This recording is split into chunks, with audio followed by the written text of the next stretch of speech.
Nah, pemirsa aku mau coba ya minum ramuan yang tadi pertama kita udah rebus bersama. Ini tadi tuh jahe, kunyit, Sembung, dan jinten. daun sembung dan jinten. Ini untuk mengatasi perihnya lambung aku tadi pagi, dari tadi malam ya. Gimana rasanya, Sel? Rasanya nih pahit ya dok, Pahit. ya rasa pahit, Agak terus kayak pahit.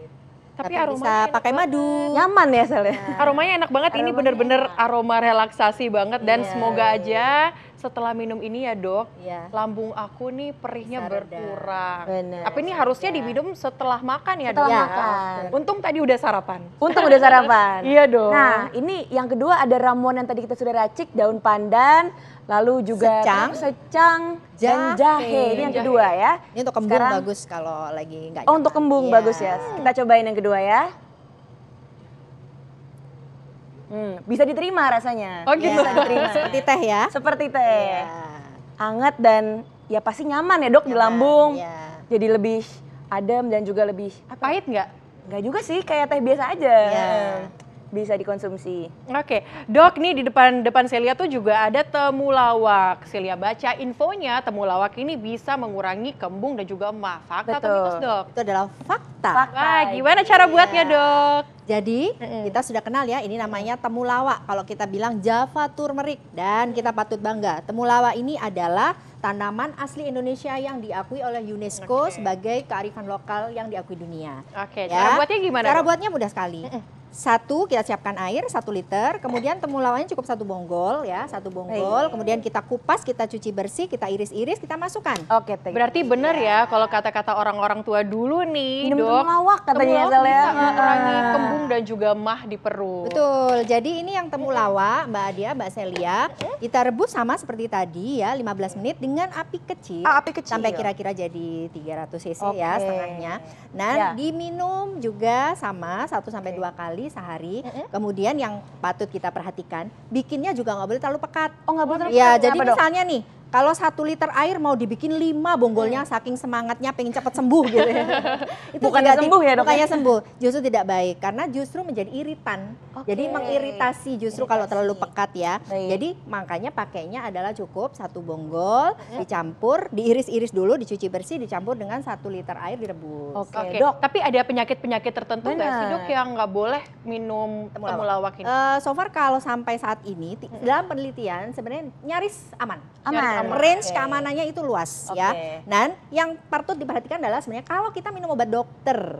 Nah, itu harus diperhatikan ya dok ya, nggak Oh, nggak boleh misalnya, sembarangan. ya ada juga nih pemirsa yang misalnya sudah mendapatkan obat dari dokter. Ya. Kalau memang mau mencoba ramuan herbal, maka yang harus diberi jarak 2-3 jam. 2-3 2-3 Ya. jam. Tapi kalau sehari berapa banyak yang harus dikonsumsi dok? Untuk temulawak. Temulawak. 1-2 gelas cukup. Oh, cukup ya, Ya. dok ya? Setelah makan juga dok? Kalau temulawak bisa sebelum makan. Oh, Aman ya dok, nggak apa-apa. Ya, karena tidak pakai jahe ya tadi, Tidak yang pakai sifatnya jahe. lebih panas ya. Dok, tapi kalau misalnya nih kita saking antusiasnya sebelum makan minum ini, terus sesudah makan minum Iya, 2 kali lipat.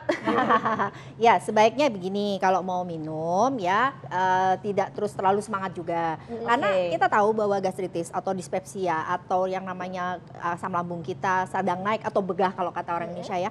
Itu justru kita jangan terlalu penuh. Jangan terlalu lambungnya. penuh. Ya, jadi kalau kita makan atau minum itu usahakan sedikit-sedikit rutin tapi Oke. berkelanjutan. Jadi Ya. sama, minum pun seperti dibablas misalnya sebelum makan Ya. sudah makan juga sebaiknya tidak. Jadi dikasih Oke. jarak ya. supaya tidak Oke, terlalu penuh Dok. juga. Selanjutnya nih, fakta atau mitos. Ya. Katanya nih, lidah buaya ini juga bisa menjadi salah satu bahan menyembuhkan penyakit lambung. Ini Fakta adalah atau fakta. mitos? Fakta lagi. Penelitiannya Pokoknya sudah fakta banyak. berarti dok Iya, hari ini ya. aloe vera ya, ini adalah Aloe lidah vera. buaya yang biasanya kalau kita kenal tuh untuk luka.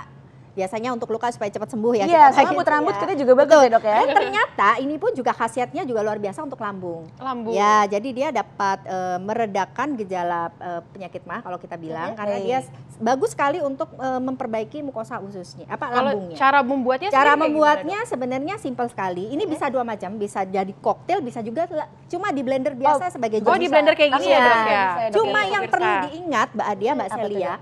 lidah buaya ini harus bersih. Kan ini pakai kulit, harus dikupas kulitnya, kemudian dicuci getahnya sampai hilang. Oke. Karena apa? Kalau kita masih ada getahnya banyak, kita konsumsi gatal di mulut, di permukaan bibir biasanya. Iya. Dan yang kedua yang nggak nyaman lagi bisa menyebabkan diare karena antrakuinonnya tinggi. Malah sakit ya dok, Iya, pengen dan sembuh. hati-hati juga bagi orang-orang tertentu yang harus hati-hati mengonsumsi lidah buaya. Contoh, ibu menyusui. Oh, ibu Oh, itu menyusui ibu nggak Ibu boleh. hamil, perhatikan ya. harus Oke, hati-hati. harus Kalaupun hati-hati. mau minum sedikit-sedikit dulu. Tapi kalau ibu menyusui kami tidak sarankan juga karena kadang betul. ada beberapa jurnal yang mengatakan ketika dia menyusui dan mengonsumsi lidah buaya ya, dia bisa menyebabkan distress pencernaan pada babynya yang ditetein. Jadi rewel gitu. Iya, Jadi oke. rewel. Jadi kalau ingin mencoba sedikit saja dan kalau Baik. bisa ya ganti saja dengan yang lain dulu gitu. Oke, berarti ini setelah di blender langsung diminum Langsung aja. ditaruh di Langsung gelas diminum. mungkin ya. Iya, Ditaruh di gelas. langsung ditaruh di gelas. Seberapa Aman. banyak sih dok? Jadi sebenarnya untuk lidah buaya ini sama 1-2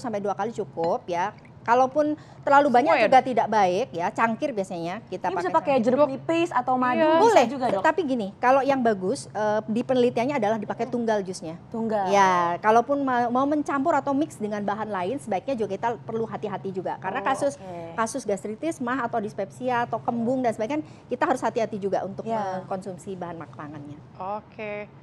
Tapi kayak ada yang perlu diperhatikan nggak sih, maksudnya selain ibu menyusui? Jadi gini, kalau kita pertama kali mengkonsumsi, yang harus kita perhatikan adalah setiap orang kan berbeda, personalize ya herbal itu Ya. bisa bergejala pada orang-orang yang memang tidak yang sensitif terhadap bahan tertentu di bahan alam ini. Contohnya misalnya pertama kali nyoba jus lidah buaya, sedikit dulu. Khawatirnya apa? Ada beberapa laporan juga yang diare gitu ya, atau Baik. lebih lancar beraknya, jadi nggak nyaman, merasa nggak nyaman. Jadi tetap harus hati-hati juga. Oke, baik. Ya. Pemirsa, nanti kita akan bahas-bahas lagi ya dok. Racikan yang ketiga yang masih kita buat ini, nanti aku dan Celia akan coba sesaat lagi masih di Hidup Sehat.